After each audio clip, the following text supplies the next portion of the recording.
Benvenuti, sono Davide, responsabile Atex della Ridart.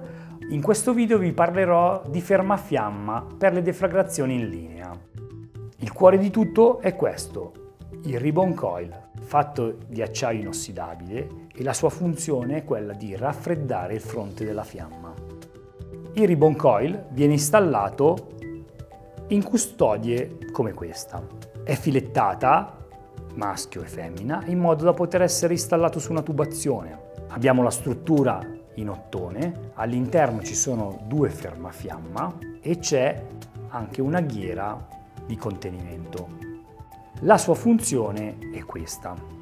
Ipotizziamo che a monte del nostro dispositivo avvenga una deflagrazione, ci sia un innesco che incendi il vapore esplosivo.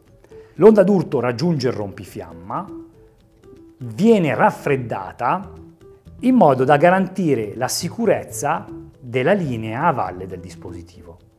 Ora vediamo tutti i dispositivi di fermafiamma per deflagrazioni in linea, come questa tipologia, che è il 181, è un fermafiamma ad alto flusso che si può avere in ottone oppure in ottone ricoperto in Teflon. Ci sono dei dispositivi più piccoli per la linea del recupero vapori delle pistole di erogazione, del carburante o del vostro liquido infiammabile. Abbiamo dispositivi pensati per il circuito di recupero vapori e di polmonazione del serbatoio, altri dispositivi di varie grandezze e varie misure. Qui al centro vediamo il nostro rosone.